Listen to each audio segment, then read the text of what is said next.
The Rain's Dance. In the heart of the dense emerald forest, a thick canopy of leaves held back the blazing sun. The animals moved slowly, waiting for something. A tension hung in the air like a thread about to snap, and soon the first drop fell. The rain was coming. Chip, a clever squirrel, was the first to notice. He twitched his whiskers, felt the coolness in the breeze, and called out to his friends. "Rain is on the way," he chattered, as he darted from branch to branch. High up in the trees, Lena, the wise old owl, blinked her large amber eyes. "It's the time of the forest's dance," she hooted softly. She knew what came with the rain, a symphony of life. The dry earth below would soften and the air would hum with the melody of droplets meeting leaves. Down near the forest floor, River, a playful otter, poked his head out of the pond. "The water's coming," he squeaked, his little paws splashing in excitement. River loved the rain, as it made his world of rippling streams and puddles feel even more magical. Soon the gentle pitter-patter of rain began, a soft rhythm at first. The deer with their delicate legs stepped out from the trees, their large ears twitching with delight. Fawn, the youngest of the herd, jumped joyfully as the cool droplets touched her fur. She nudged her mother, twirling in circles as the forest began to sparkle. Above, the rain beat faster now, turning into a steady shower. The leaves of the tall oaks, the moss-covered rocks, and even the flowers joined in the celebration. The raindrops played a beautiful melody as they danced from leaf to leaf, trickling down into tiny streams. The air smelled sweet and fresh.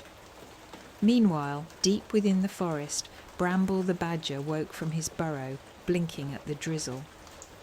He grunted in approval and began to dig around the softened earth, searching for tasty grubs that came out in the rain. Chip scampered down to the forest floor and found his friend, Willow the rabbit, already hopping through the damp underbrush. "Isn't it wonderful?" Willow asked, her long ears bouncing as she hopped. "Everything feels alive." Just then, a loud crack of thunder rolled through the trees, making the animals pause. But instead of fear, they felt a shared energy. The forest was alive, thriving in this perfect dance between earth and sky. Birds flew from tree to tree, their feathers wet but shining in the dim light. Frogs began their croaking chorus near the streams, calling out to one another as the rain quickened. As the rain poured harder, Chip found a large leaf and held it above his head, like an umbrella. Willow laughed, watching him, as they took cover under a massive oak tree. The rest of the animals continued their play, knowing the rain was the forest's gift, bringing life to the plants and refreshing the streams. After a while, the rain began to slow, the clouds parting just enough for the sun to peek through, casting a soft golden glow across the wet leaves. A rainbow stretched over the treetops, painting the sky in colours. The forest, soaked and gleaming, seemed to glow with joy. Lena, the owl, spread her wings and hooted once more. "The forest has danced and it will thrive," she said softly, before returning to her perch. Chip looked at Willow and smiled. "The rain is the forest's magic," Willow nodded, "and we are all part of its story." As the rain faded into the mist, the animals knew that they had shared something special. The forest had sung its song, and they had all danced to its rhythm under the watchful eyes of the ancient trees. The Lion Who Learned to Listen. In the heart of the golden savannah, where tall grass danced in the wind and zebras played near sparkling waterholes, lived a young lion named Lumo. Lumo was strong, fast, and very proud.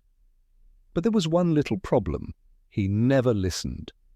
When the wise elephant told the young animals how to find shade in the heat, Lumo was busy chasing butterflies. When the birds warned of a coming storm, Lumo was too busy roaring at his reflection in the water. "I'm the king of the savannah," he'd shout. "Why should I listen to anyone?" One day the animals gathered for a great race through the wild plains. The winner would earn the title of Leader of the Plains, an honor given only once a year. Lumo, of course, entered with confidence. Before the race began, the meerkats warned, "There's a muddy patch near the baobab tree. Go around it."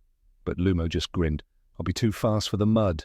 The race began. Gazelles dashed, zebras galloped, and Lumo leapt ahead like lightning. But then, splat! Lumo charged straight into the thick, sticky mud. He slipped, rolled, and got stuck. The other animals ran past, and by the time he got free, the race was over. He came in last. Ashamed, covered in mud, Lumo walked slowly to the old elephant, who simply said, "Even a lion can learn something by listening." From that day on, Lumo changed. He listened when others spoke. He waited his turn. He asked for advice. And you know what? The next year, when the great race came again, Lumo didn't just run. He soared past the mud, followed the best paths, and won. But this time, when the animals cheered for him, he bowed his head and said, "Thank you for teaching me. I couldn't have done it without listening." Moral of the story: even the strongest leader must learn to listen. Wisdom comes from hearing others, not just yourself. Tom the Cat and the Lost Kite. Tom the Cat was no ordinary cat. He was clever, curious, and full of adventure. He lived in the quiet town of Willowbrook with Lily, a cheerful little girl who loved flying kites on sunny days. One bright summer morning, the sky was perfect, blue and breezy. Lily and Tom ran to the park, carrying a brand new red kite shaped like a dragon. "Ready, Tom?" Lily giggled as she let the string go. The kite soared. Tom chased its shadow, leaping through the grass. Children laughed, birds chirped, and all was well, until a strong gust of wind swept the kite high into the clouds. "Oh no!" Lily cried. The string slipped from her hands, and the kite flew far, far away over the hills. Lily's smile faded. Tom hated to see her sad. That night, while Lily was asleep, Tom quietly padded out of the house. "I'll find that kite," he whispered to the stars. He crossed fields, leapt over fences, and followed the kite's trail through the whispering woods. He met a sleepy owl named Oliver who hooted, "I saw a red kite land near the river." Tom thanked him and ran toward the glistening moonlit water. There, tangled in the reeds, was the dragon kite, muddy but safe. With great effort, Tom untangled the string, dragged the kite up the hill, and carried it all the way home. At sunrise, Lily woke up to a surprise. The red dragon kite sitting on the porch, and Tom curled up beside it, fast asleep. Lily hugged him tight. "You're the best cat in the world!" From that day on, Tom wasn't just her pet, he was her hero. Moral: true friends go the extra mile to bring back happiness, even if it means chasing the wind. Daisy the Puddle Duck and the Stormy Day. In a cosy corner of Willowbrook Farm, beside a winding brook and an old apple tree, lived a young duck named Daisy. Daisy was not like the other ducks who preferred the big pond or waddling around the barn. Daisy adored puddles. She loved the way they reflected the sky, the feel of cool water under her feet, and the soft splash they made when she danced in them. One morning, the sky turned dark and a storm rolled in. The wind howled, trees bent, and rain came down in great big sheets. The animals rushed to their shelters. But Daisy, excited by the rain, waddled out to see what puddles might appear after the storm. "Daisy, don't go far," quacked her mother. "Storms can be tricky." "I'll be right back. I just want to find a special storm puddle," Daisy called, her feathers already dotted with raindrops. She waddled down the farm path, past the orchard, and into the meadow. As the rain poured, puddles began to form, tiny mirrors in the grass. But Daisy wanted more. She splashed in a few, laughed at her reflection, then spotted something in the distance, a huge glistening puddle near the edge of the forest. "Perfect," she quacked and waddled faster. The puddle was wide and deep, with ripples from the falling rain. Daisy hopped in and swam in circles, but suddenly the wind grew louder and the rain turned icy and sharp. Thunder cracked. Daisy looked around. She had wandered too far, and the path back had turned to mud. She shivered. "Oh no, I'm lost." Just then a low voice came from behind a bush. "Need some help?" Out stepped a shaggy old sheepdog named Barley, who had been watching the storm from under a pine tree. "I'm Daisy," she sniffled. "I didn't mean to get lost." Barley gave a warm smile. "Let's get you home, Puddle Duck." With Barley leading the way and Daisy huddled close, they trudged through the muddy field and back toward the farm. Along the way, Daisy spotted her familiar Puddles, now calm and still, like old friends waiting for her. As they reached the barn, Daisy's mother ran out and hugged her with her wings. "I was so worried." "I'm sorry," Daisy said. "I just wanted to find a puddle after the storm. I didn't mean to go so far." That night, Daisy curled up in the straw, warm and safe. The storm had passed. The next morning, the farm was full of glimmering puddles, and Daisy had a new appreciation for home. From then on, Daisy still danced in puddles, but never wandered off without a friend, and she always returned before the sky turned dark. Moral: curiosity is a wonderful thing, but it's important to stay safe and listen to those who care about you. The seed of tomorrow. In a peaceful village surrounded by green hills, there lived a young boy named Covey. Covey loved to dream big. He often sat under the shade of an old oak tree, imagining himself as a successful merchant, traveling the world, and living a life of comfort and adventure. But there was one problem: Covey didn't like to work. When his parents asked him to help in the fields, he would shrug and say, "Why bother? One day, I'll have everything I need without all this hard work." One day, an elderly farmer named Dhanush visited Covey's family. Dhanush was well known in the village for his wisdom and the vast orchards he had grown over the years. He carried a small sack filled with seeds and handed one to Covey. "This is a special seed," Dhanush said. "If you plant it with care, water it every day, and tend to it with patience, it will grow into a tree that gives the sweetest fruit you've ever tasted. But if you neglect it, it will wither and die. This seed is your opportunity, Covey. What you do with it is up to you." Covey stared at the tiny seed in his palm.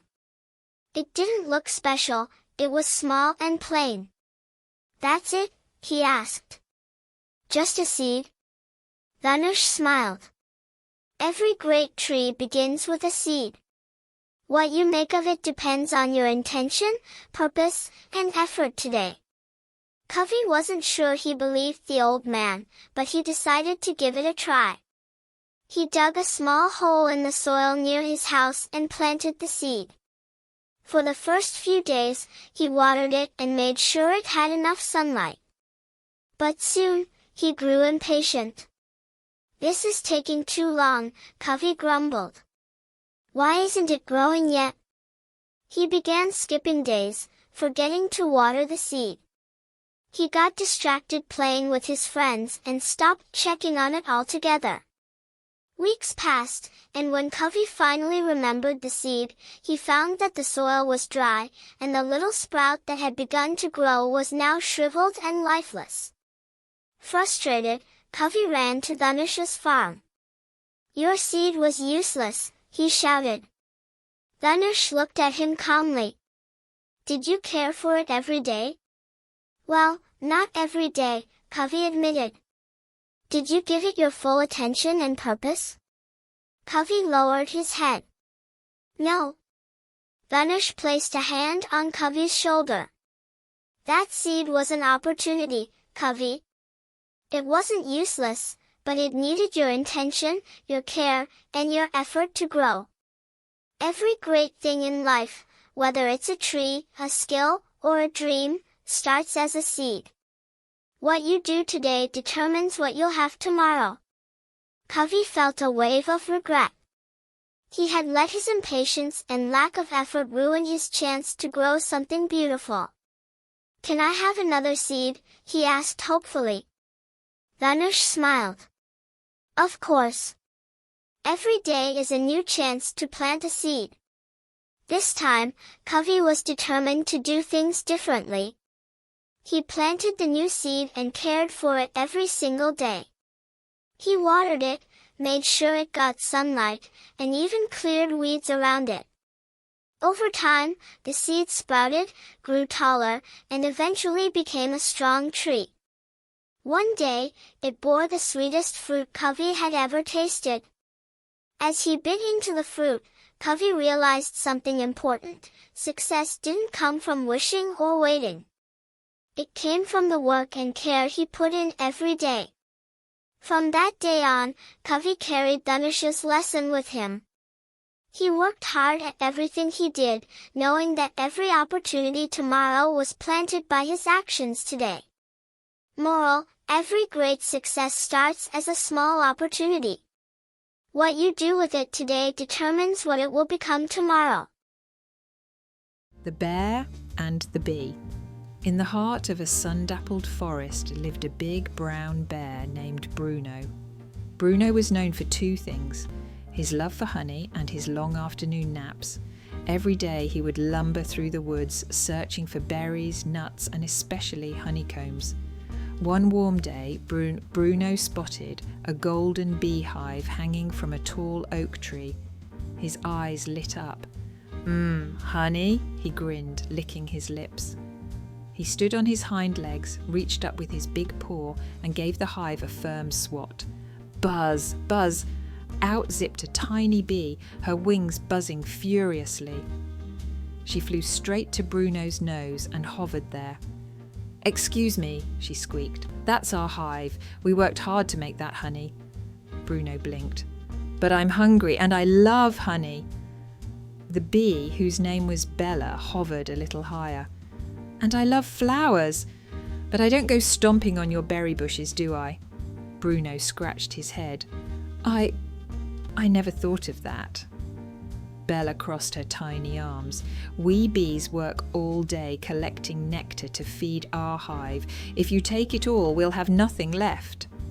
Bruno sat down with a thoughtful thump. "I didn't mean to be greedy. I just never thought about how it affects you." Bella saw that Bruno was sincere. "Tell you what, if you promise not to destroy the hive, I'll share some honey with you.